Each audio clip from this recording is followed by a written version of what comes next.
Hello everybody, welcome back to the channel. Today I have another tournament gameplay for you for Epic Friday Night's Tuesday Night Box Tournament. We have Jose on Amulet Haven versus Tim, who's been on the channel before, playing his Dragoncraft deck once again. As you can see, Jose went first. He played Bellringer, did not engage it, and then passed over to Tim. Tim then drew and then actually passed as well. I guess he didn't want to play his Bellringer because he didn't want to give Jose the option to evolve his Bellringer, ping Tim's, and then just get rid of Tim's for basically for free. So Tim now goes on turn 2. Now he summons his Bellringer, uses an evolution point to destroy Jose's Bellringer, giving Jose another card. Looks like he draws into Acolyte. So really slow start up for these decks. Jose draws into a Themis. He really doesn't have a whole lot, but it looks like he uses Sacred Plea for 2. So he pays the 2 play points, draws a Themis and an Archangel. Or not an Archangel, whatever that guy's name is. Not Reyna. Man, I can't think about it. Well, whatever. The card's really good. Jose plays another Sacred Plea and then passes. Tim gets to play Ayala, I'm assuming. Yeah, I mean, if you can play Ayala in states like this, the card really thrives.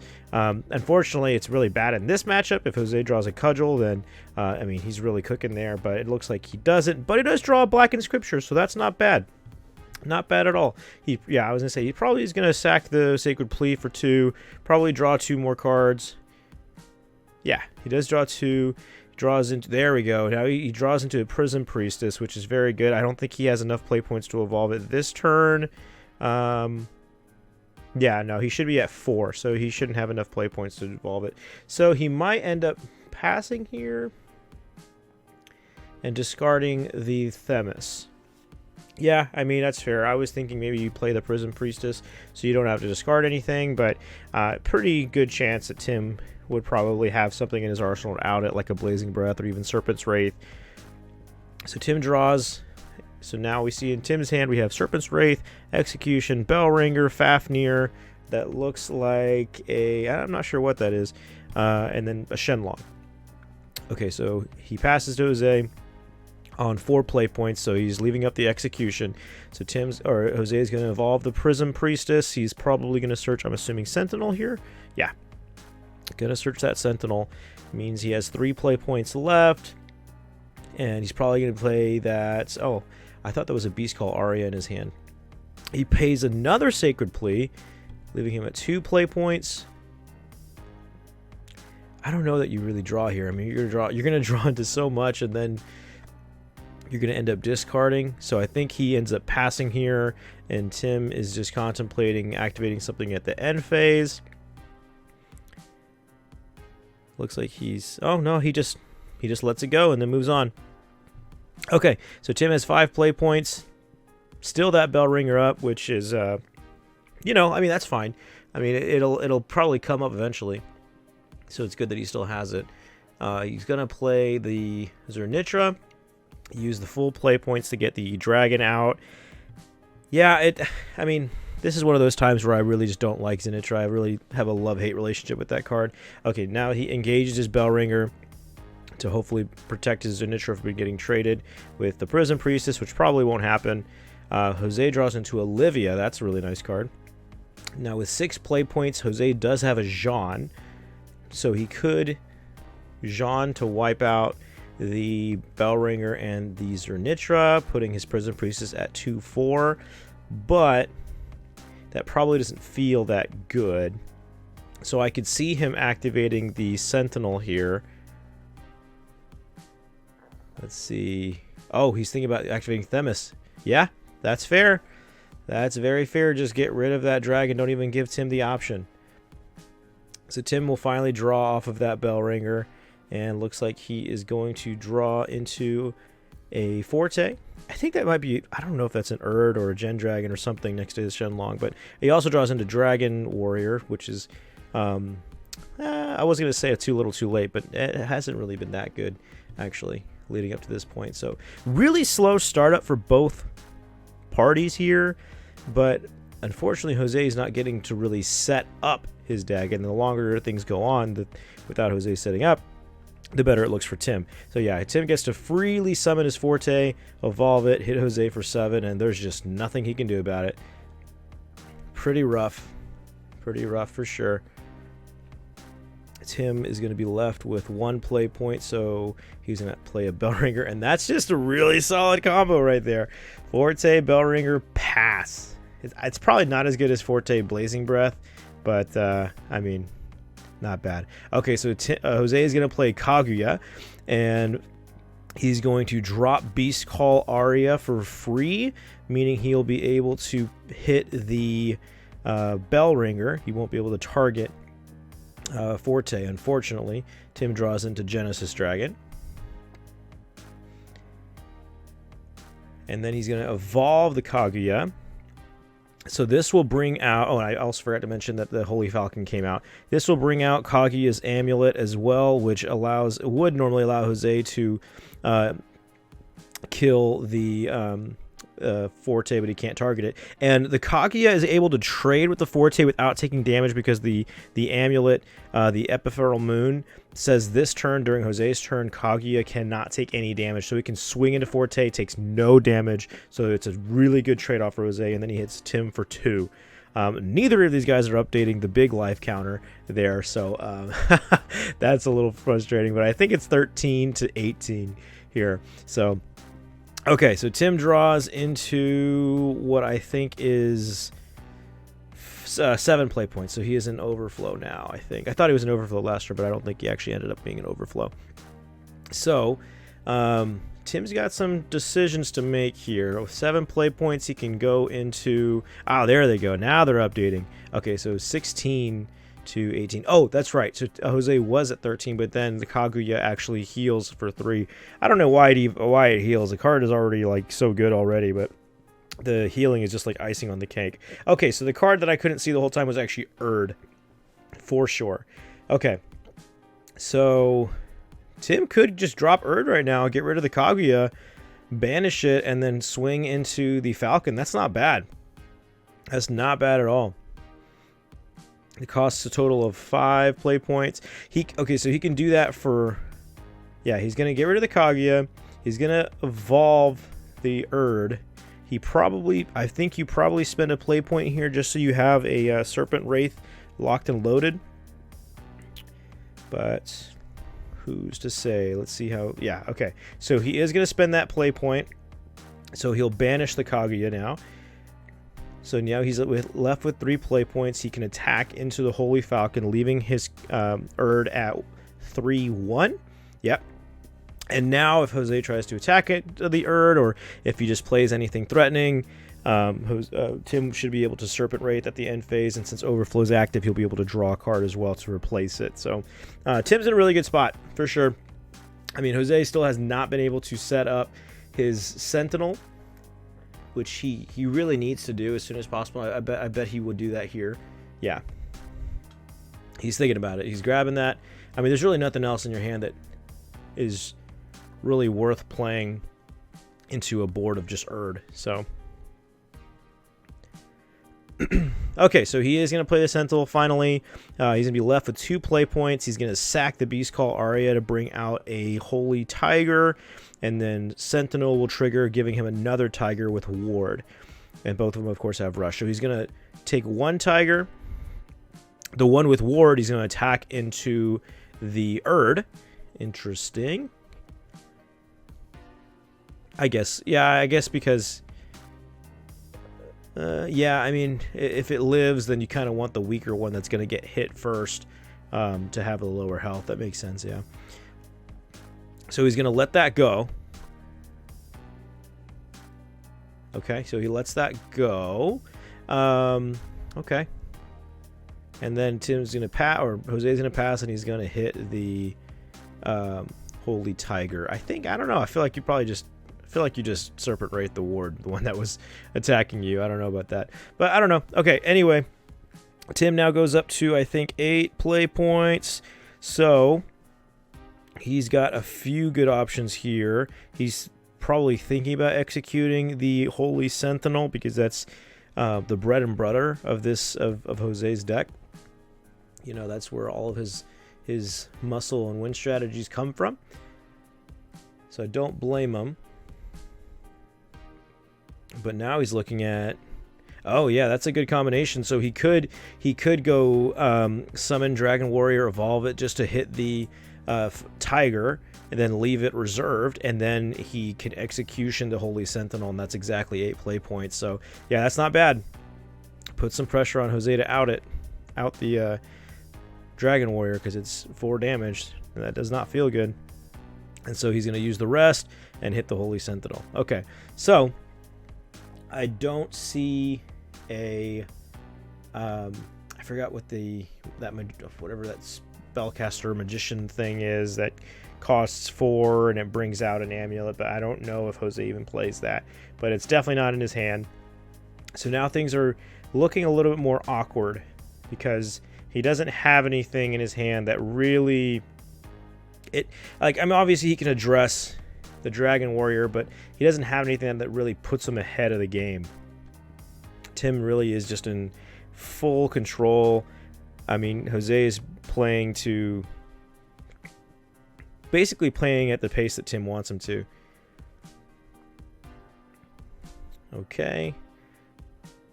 I forget the name of that card. I don't know why I cannot think about it.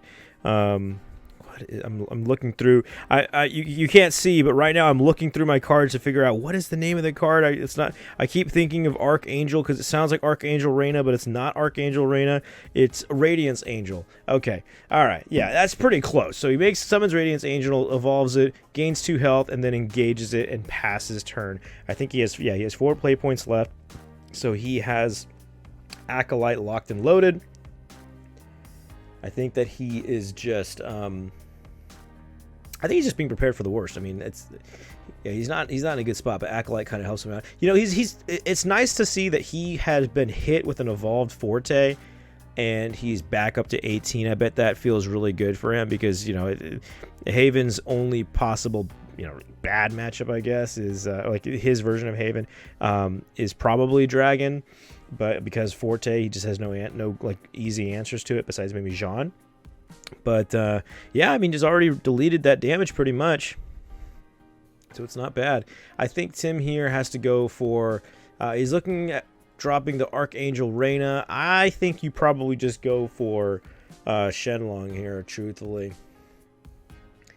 I think that you just go for Shenlong,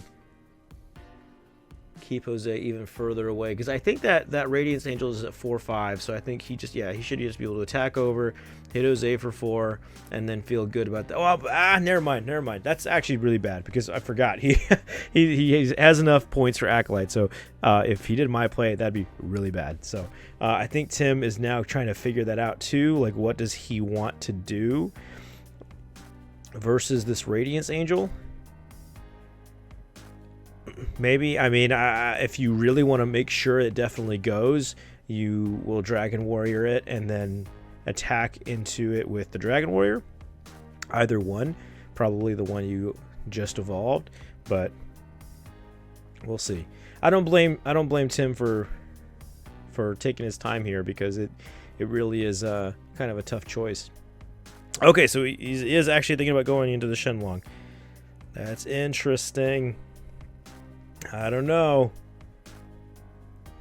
Let's see what he draws into. Maybe a Blazing Breath, Execution, and a Dragon Oracle. Quickly pitches that Dragon Oracle.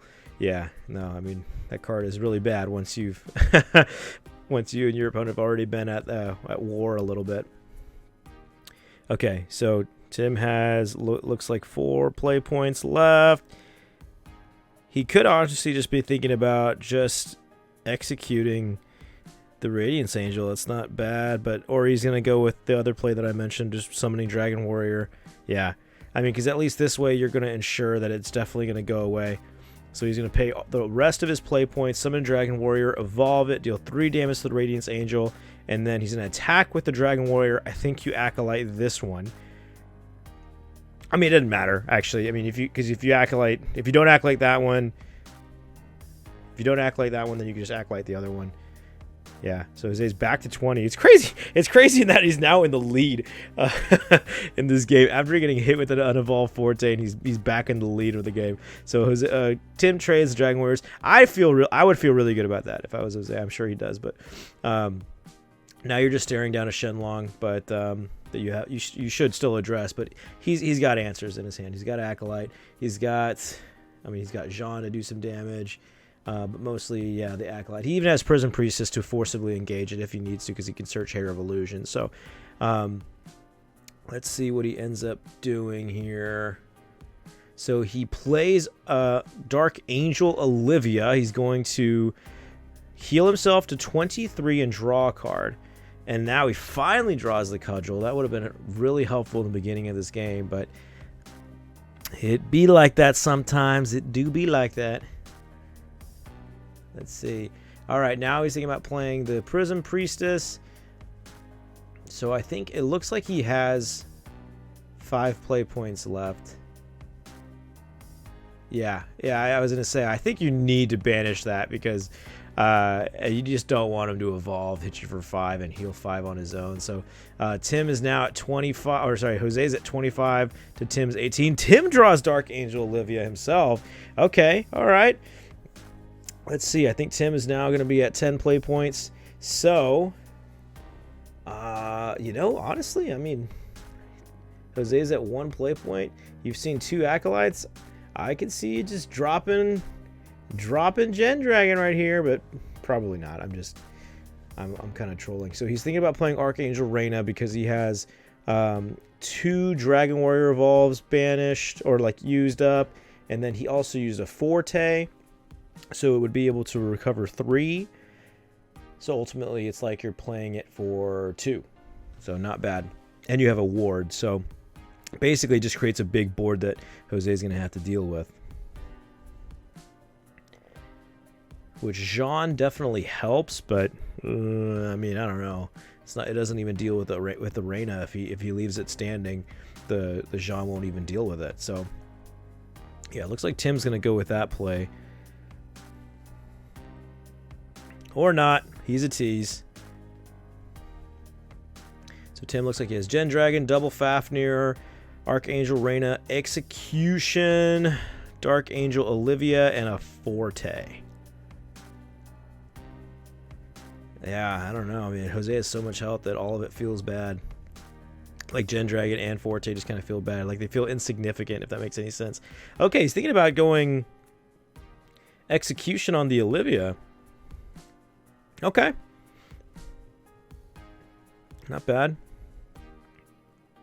I feel like I would probably say, especially since he's already gone through 2 Acolyte, I would probably have dropped the Fafnir, I think, just to get an extra body on the board. Make Jose think, all right, I out this Fafnir, I can commit to my board a little bit, and then you drop the second Fafnir, just hopefully catch him off guard. Yeah, I don't know. I feel like Fafnir maybe a little bit better, but I understand this play. I mean, he goes... How did he have enough points for that? Hold on, let me see. So he goes 6 play points, 4 play points for Execution. Then he has 6 play points for Reyna. Then he goes down to 2, pay 1 to evolve, recovers 3, or I guess maybe he evolved 1 more time that I didn't notice. Oh yeah, he evolved a Bellringer. Okay, so yeah, Tim's out of I don't think he has any play points left. So then he played the Olivia. So yeah, that adds up. That checks out. I'm making sure no one's cheating here. Yeah, I think it was Bellringer, double Dragon Warrior, Forte. I don't think he did a Shenlong, but he did Erd. So that's 5 right there. Okay. Jose ditches the Sacred Plea, pays 2 play points, draws 2 cards. He's drawing a couple of Bellringers. Yeah, just not a whole lot going for him right now. He's at 7 play points left. Looks like he's thinking about using Execution probably on the Olivia.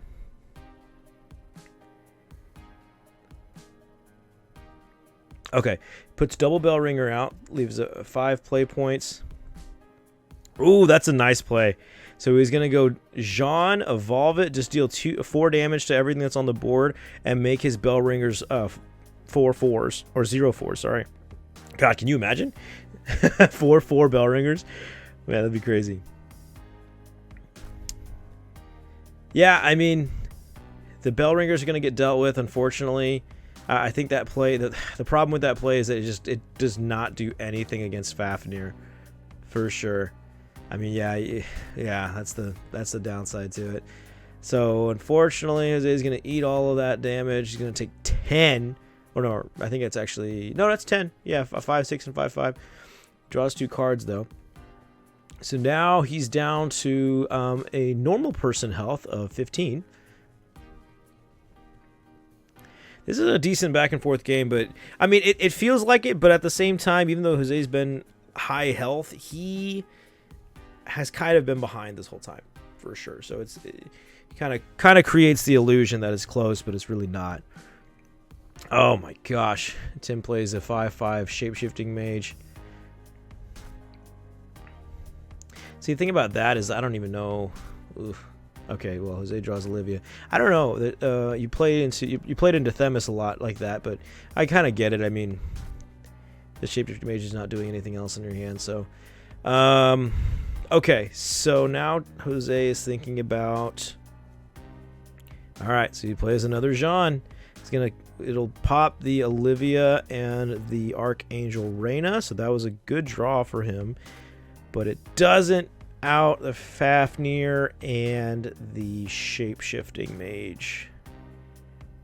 And, man, I don't know. I think this ends up being game, right? Because if he... I mean, it depends on what he does, but he really can't take either of those hits. Otherwise, he just gets hit with Gen Dragon, and he can't afford to just leave both of them up and keep the execution, because if he takes both of those, then Tim can just evolve Forte for game. So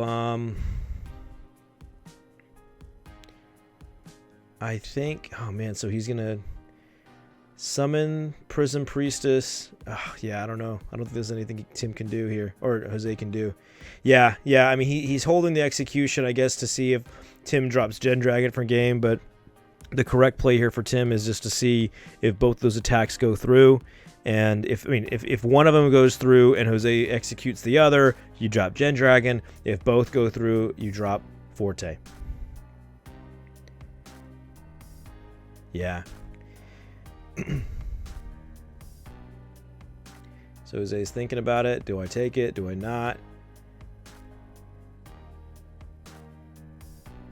Yeah, but ultimately there is not anything he can do. Honestly, he needed that execution to be another acolyte, because then you could banish the other one and you would live a Gen Dragon attack. But even then, I mean, there's just not much you can do. It was a slow startup for Jose. He had to play 2 Sacred Pleas and use them to draw 2 early on. So he ultimately just decides to put him on half Gen Dragon, which is probably the right play, but he does have the Gen Dragon. So that will be the game. Yeah, I mean, congrats to Tim on the round 3 win. It was a really good game, but unfortunately, as you can see, Haven really needs to get things going a lot quicker in order to win this kind of matchup. So thank you guys for watching. Round 4 is coming up very soon. Hope you guys enjoy this little series that I'm going to be doing every single week. And until then, I will see you in the next one.